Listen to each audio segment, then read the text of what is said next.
ഇവിടെ ഒരു hang light തൂക്കാനുള്ള പരിപാടിക്കാണ്. ഇപ്പോൾ നമ്മൾ സ്കഫോൾഡൊക്കെ ഇട്ടാണ് സെറ്റ് ചെയ്തേക്കുന്നത്. ഇവിടെ ഫിനിഷിംഗ് വർക്ക് എല്ലാം കഴിഞ്ഞതാണ്. വർക്കെല്ലാം കഴിഞ്ഞ് കംപ്ലീറ്റ് വർക്കുകളും കഴിഞ്ഞതാണ്. അതിന് ശേഷമാണ് നമുക്കൊരു ഹാങ്ങിങ് ലൈറ്റ് കൊണ്ടുവന്നത്. പക്ഷേ പണി നടക്കുന്ന സമയത്ത് തന്നെ നമുക്കൊരു ഹാങ്ങിങ് ലൈറ്റ് കൊണ്ടുവന്നിരുന്നെങ്കിൽ ആ കൂട്ടത്തിൽ തന്നെ നമുക്ക് സെറ്റാക്കി പോകുമായിരുന്നു.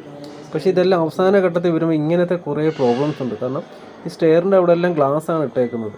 അതുകൊണ്ടൊക്കെ ഭയങ്കര റിസ്ക്കാണ്. അതുമല്ല, സ്കഫോൾഡ് ഇടണമെങ്കിൽ കുറച്ച് ബുദ്ധിമുട്ടിയിട്ട് വേണം നമുക്ക് ഇടാനും. ഇത് 2 കാലൊക്കെ കയറ്റി വെച്ച് ഇട്ടൊക്കെ വേണം നമുക്കിടാൻ. അല്ലാതെ വർക്ക് നടക്കുന്ന ടൈമിൽ തന്നെ നമുക്ക് ഇട്ടിരുന്നെങ്കിൽ കുഴപ്പമില്ലായിരുന്നു. പക്ഷേ എന്തൊക്കെ പറഞ്ഞാലും അതിന് ശേഷം നമ്മൾ കാണുന്ന ഒരു ലുക്ക് അത് വേറെ തന്നെയാണ്. അത് പ്രത്യേക ഒരു ഫീല് തന്നെയാണ് അത് കാണാൻ. കാരണം കുറച്ച് ബുദ്ധിമുട്ടിയിട്ടാണെങ്കിൽ പോലും നമ്മളത് കംപ്ലീറ്റ് ചെയ്ത് വരുന്ന സമയത്ത് അതിനെ കാണാൻ പ്രത്യേക ഒരു ഭംഗിയാണ്. നല്ലൊരു മോഡൽ ഹാങ്ങിങ് ലൈറ്റുകൾ തന്നെയാണ് നമ്മൾ സെറ്റാക്കി നിർത്തിയേക്കുന്നത്. കാരണം വർക്ക് നടക്കുന്ന ടൈമിൽ തന്നെ, അതായത് പാല് കാച്ചിനൊക്കെ കുറേ ദിവസങ്ങൾക്ക് മുമ്പ് തന്നെ ഇതൊക്കെ കൊണ്ടുവരുവാണെന്നുണ്ടെങ്കിൽ നമുക്ക് ആ കൂട്ടത്തിൽ നമുക്ക് ചെയ്തു പോകാം.